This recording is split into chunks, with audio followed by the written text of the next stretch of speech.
Hi, welcome to Hushed Stories. Tonight, you are stepping off a narrow mountain train onto a platform no bigger than a country porch.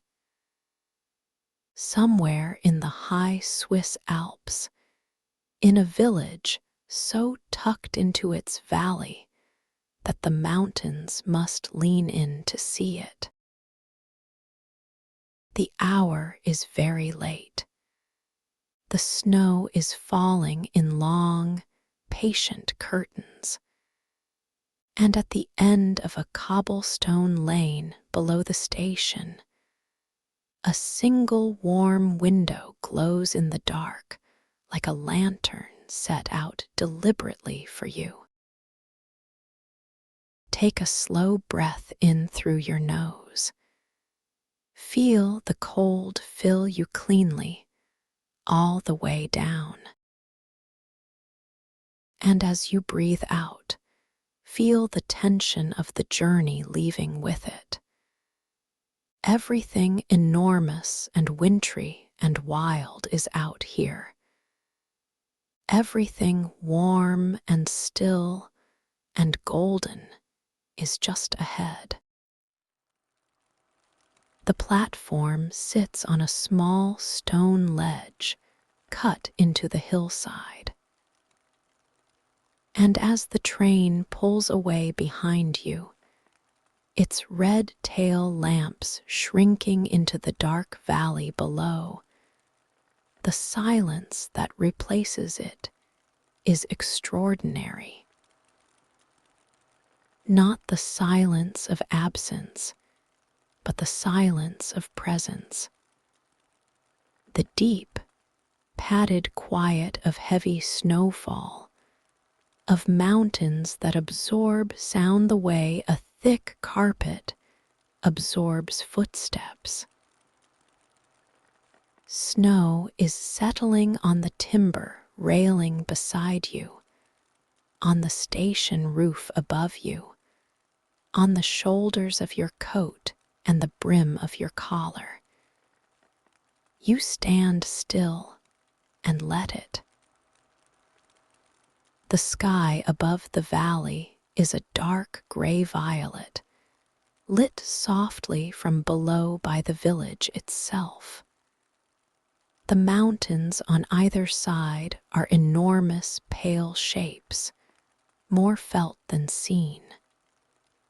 Great patient things that have been here longer than the village and will be here long after. They seem tonight not indifferent, but somehow benevolent. The way very old and very large things sometimes seem when the weather is soft, and the light is warm, and you are safe beneath them. You breathe out again. You watch your breath dissolve upward into the dark. And then you begin to walk. The lane from the station descends in a gentle curve. Its cobblestones are covered in a fresh inch of snow that muffles every footstep, making the walk feel slightly dreamlike, as though the ground beneath you has become something softer than ground. Old iron lanterns line the path at intervals, their amber light pooling on the white below each one.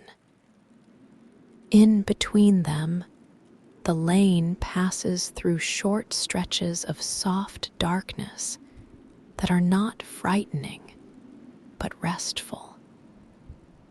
The way the space between notes in a slow piece of music is restful.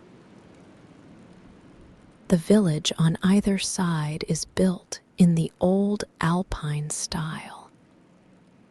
Heavy timber chalets with deep overhanging roofs, heavy with snow. carved balconies, shuttered windows behind which faint, warm glows suggest lives lived quietly indoors. You pass a pharmacy with its green cross unlit, a small hotel with a carved wooden sign, a bakery, its door sealed and shuttered for the night, but the memory of bread so thoroughly embedded in the cold stones around it that you can still half smell it as you pass. The church at the center of the village has a simple square tower, and its clock face reads just past 11. The Roman numerals white and steady in the dark. You walk on slowly, your breath making small clouds, your coat gathered close. And then, on the far corner where the lane bends left around the square, you see it. A workshop window, long and low, its glass fogged at the edges with the warmth inside, glowing with an amber light that is different from the lanterns on the lane. Older, more particular. Above the door, a carved wooden sign depicting a clock face encircled by tiny gear wheels, painted in faded gold. You put your hand to the door. The ticking reaches you before the warmth does. It is not one sound, but dozens of sounds woven together into something that should, by rights, be chaotic. Instead, it is the most harmonious thing you have heard in a long time. Carriage clocks on velvet-lined shelves, their brass catching the lamp light. Bracket clocks in walnut and rosewood mounted along the left wall, their pendulums sweeping in long arcs behind glass doors. Mantel clocks with painted porcelain faces, the kind that sat on the sideboards of houses in the last century, and marked the hours with a brightness that no digital display has ever matched. And everywhere, on every surface, in every corner, the layered tick and counter-tick and breath of dozens of timepieces, keeping their own counsel in their own time. Each one slightly different from the next. Each one a voice in a slow, unhurried chorus that fills the long, narrow room from floor to ceiling. You stand just inside the door, and you simply listen. The sound settles around you the way warm water settles when you lower yourself into a deep bath. The air smells of machine oil and beeswax and old metal, and underneath all of it, something warmer. Something like the smell of books in a very old house. That particular dry sweetness that means care and age and use. The workshop runs the full depth of the building, its walls paneled in dark pine that has aged to the color of strong tea. its floor made of wide boards, worn slightly concave in the center, where a century of footsteps has passed. At the far end, a hearth in a stone surround holds a fire that has burned down to its working stage. Logs collapsed into a bed of orange coals that radiate steadily without hurry. It sends a deep, even warmth into the room that you feel first on the backs of your hands, and then in your face, and then, slowly, all the way through. The workbench runs along the right-hand wall beneath a row of high, small windows, darkened now with snow. Seated at the near end of it on a low wooden stool, under a lamp angled close over the bench surface, is an old man. White-haired and slight, wearing a canvas apron over a dark wool sweater, a brass loop fixed to his spectacle frame. His hands are moving very slowly over the components laid out before him on a square of chamois leather, picking up and setting down with the precision and patience of someone for whom haste has become not merely undesirable, but genuinely incomprehensible. He does not look up when you enter. You did not expect him to. You take the spare stool at the far end of the bench, near the shelves of clocks, and you sit down. And then you see it. On the third shelf from the top, near the center of the long wall, surrounded on all sides by ticking clocks, there is one clock that is not ticking. It is a small thing, perhaps 20 centimeters tall, in a plain case of pale fruitwood that has never been stained or lacquered, left in its natural color to darken with time as it chose. It has no gilt edging, no carved ornamentation. Its face is painted by hand in a style that is slightly uncertain of itself, the numerals just slightly uneven, the chapter ring not perfectly circular. It is, unmistakably, the first clock someone ever made. The hands are stopped at 23 minutes past 7. Everything around it ticks and swings and moves, but this one is still. The more you look at the stopped clock, the more it seems not like an absence, but like a choice. Someone decided not to wind it, and kept on deciding, day after day, season after season, year after year.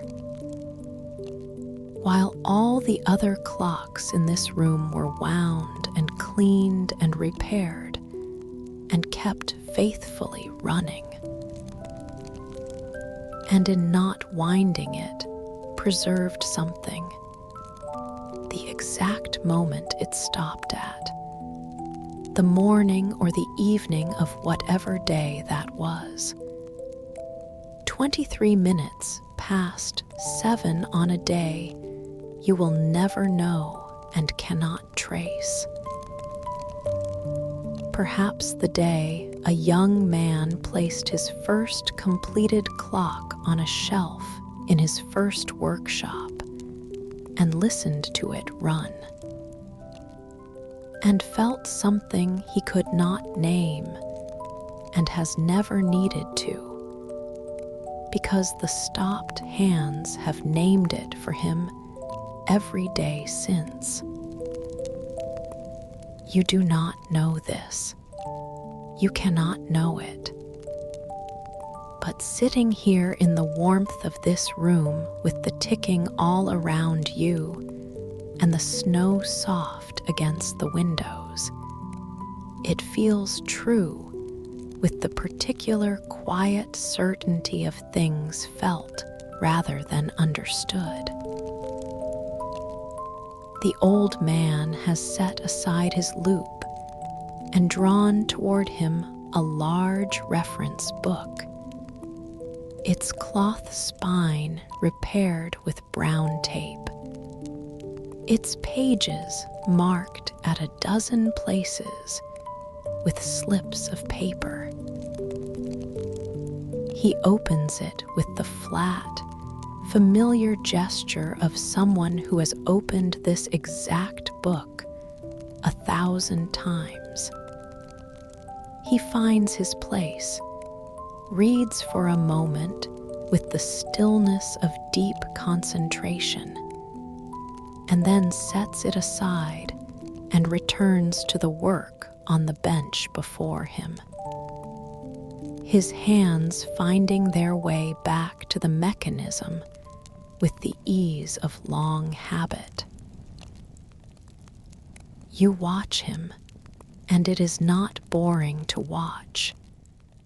It is genuinely absorbing. The way it is absorbing to watch any person doing the specific thing they were built to do, without performance, without self-consciousness, without any apparent awareness that doing it makes a quiet and rather moving argument about how a life might be spent.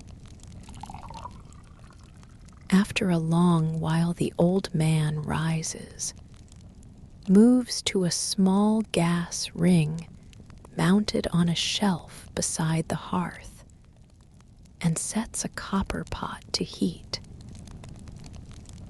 The pot is small and very worn, its handle bright where his hand has gripped it through 1,000 previous evenings, its exterior dark with years of use. In a few minutes, the smell that reaches you across the room is dark and serious. Real chocolate heated carefully with milk. The kind of drink that in the lowlands is a comfort, but in a Swiss mountain workshop in winter is something more fundamental than that. He sets a thick ceramic cup in front of you on the bench, steam rising from it in a slow curl, and returns to his work without comment. You wrap both hands around the cup and feel the warmth move through your palms and up your wrists, into places that have been colder than you realized since the station platform. You take one careful sip.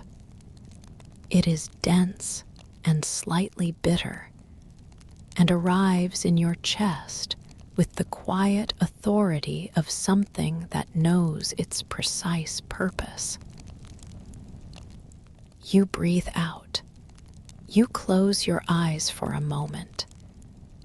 When you open them, the room is exactly the same, and you are glad. You look back at the stopped clock.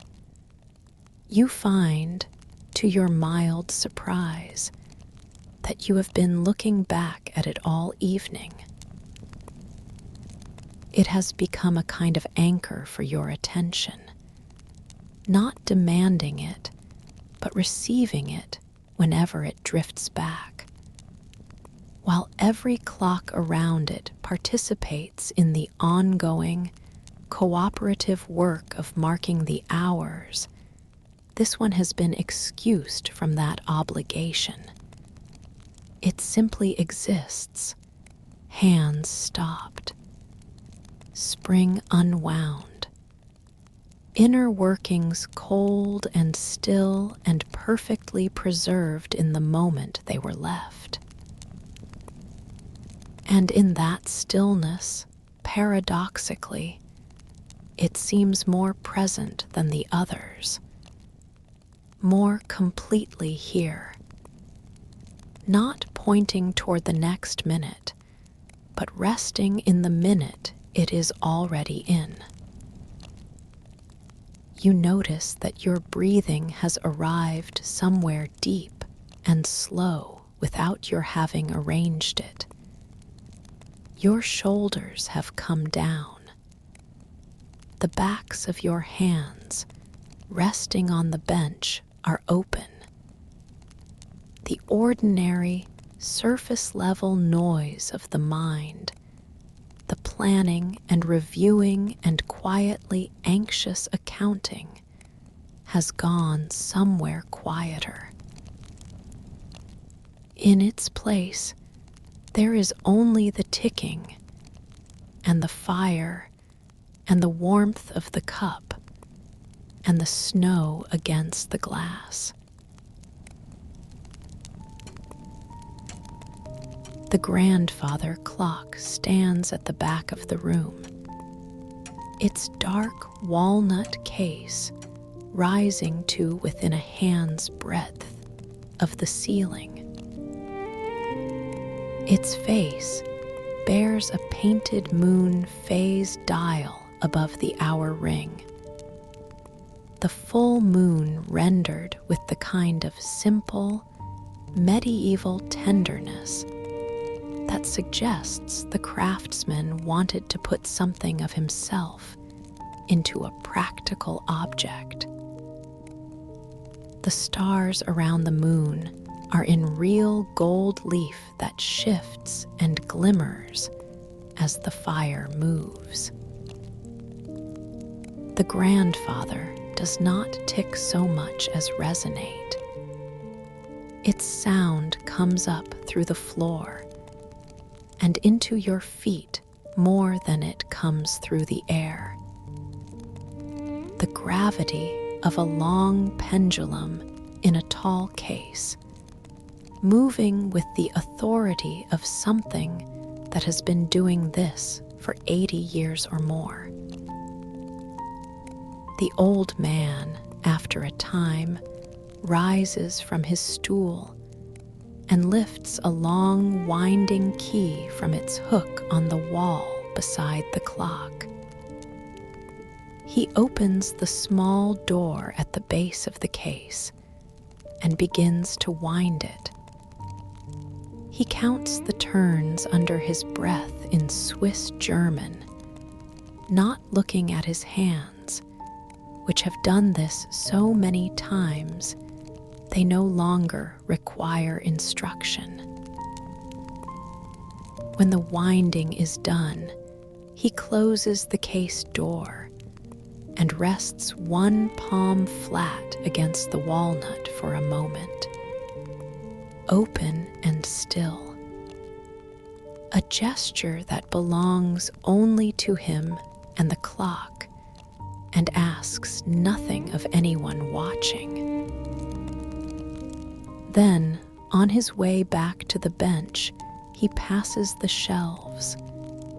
His eyes move to the stopped clock for just a moment and away. That is all. He sits back down. His hands find their work. The fire in the grate has settled further into its coals. The room is quieter by a degree, softer, as though the dying down of the fire has given permission for something else to ease as well. The chocolate cup is long cold, and you have not thought about it. You have not thought in some time about very much at all, and that has been the most valuable thing. The old man speaks once quietly, gesturing with a small movement of his chin toward the curtained doorway at the back of the shop. Two words in Swiss German, soft and brief. The words of someone who speaks rarely enough that speech retains its weight. You understand none of it. You understand all of it.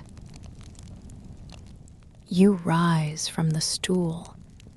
You pass the wall of clocks, and you look once more at the stopped one. The plain fruitwood case, the hand-painted face, the hands at 23 past 7.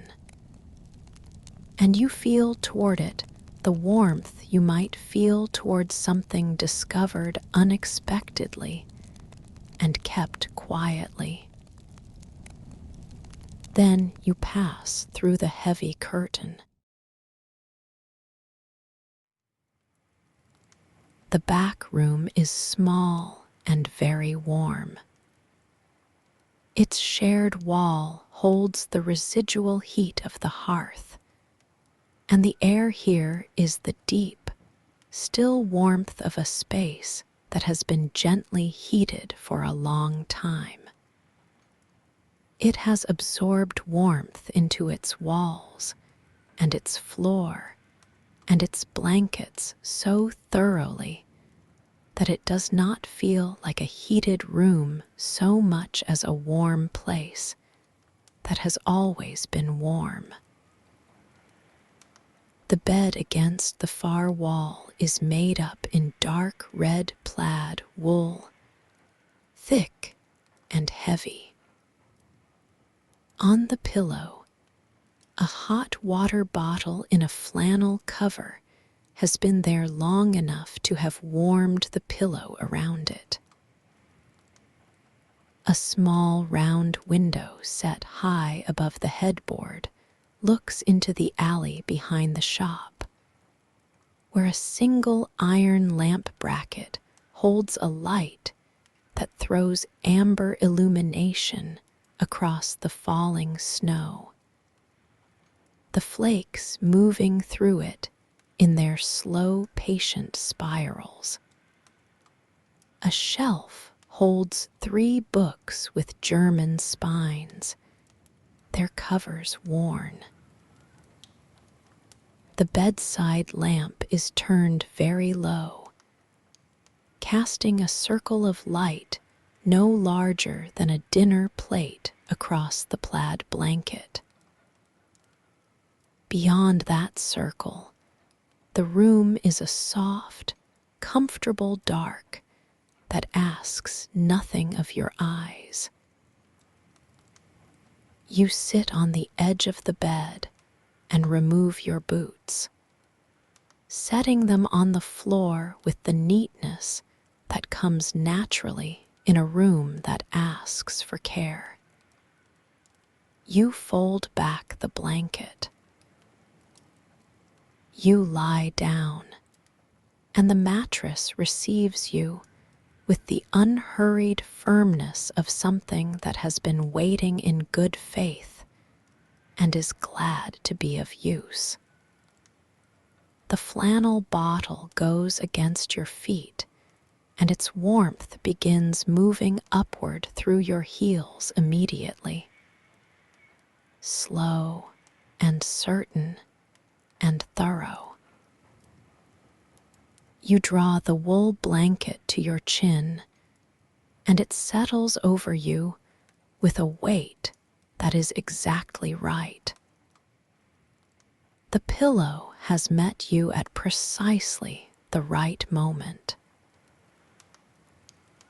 Through the curtain and the shared wall, The clocks continue. You can hear them all, the layered and various sound of them, the bright, quick voices of the small carriage clocks, and the measured, medium voices of the bracket clocks.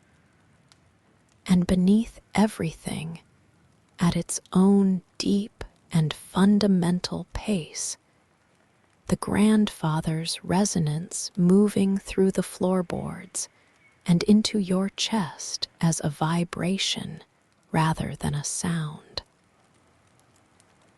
They do not keep perfect time with one another. Each varies by its own small degree. In that variation, they produce something richer than unison. Something that sounds, in the dark of this small, warm room, like many careful things at work. Continuous and steady and entirely self-sufficient. You do not try to count the ticks or separate the voices. You let them be what they are together. Which is the sound of this room being alive? The sound of something attending to its work in the room next door, while you are permitted to do nothing at all. Your breath has arrived somewhere easy and deep. The blanket is warm. The bottle at your feet keeps its warmth without diminishing. The window above you shows the amber lamp and the falling snow and nothing else. You look at it without looking at it, with the soft, unfocused attention of a mind that has stopped requiring things of itself for the night. You think, at the slow edge of thought, of the stopped clock on the shelf, of the choice to leave it exactly where it stopped, of the idea that some moments are allowed to remain at the hour they fell in, not carried forward, not wound up and set going again, just held in their own stillness for as long as the case holds together. You think that you would like to be like that tonight, held at this hour, not moving forward into the next thing,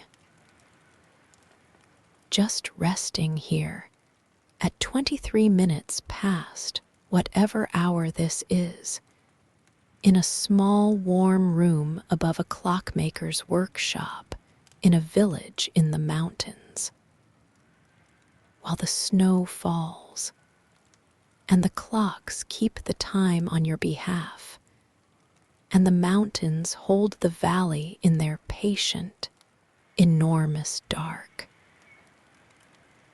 The grandfather marks another slow interval through the wall. Its resonance arrives in your chest and dissolves there without urgency.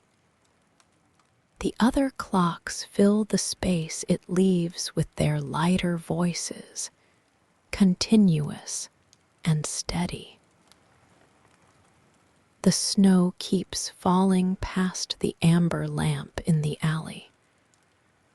The fire breathes its last deep warmth through the shared wall.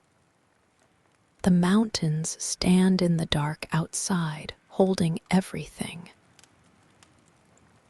There is nothing you need to do, and nowhere you need to be, and no version of this moment that would be better than the one you are already in.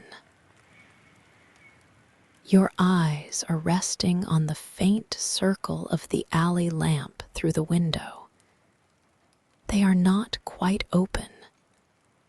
The light has been there since before you arrived and will be there after you are asleep. It has never once required your attention to keep burning. Neither has the snow or the mountains or the clocks. You can let all of it go now, because all of it was never yours to hold. The ticking continues, the snow continues, the mountains hold. You are warm and held and here. You are asleep.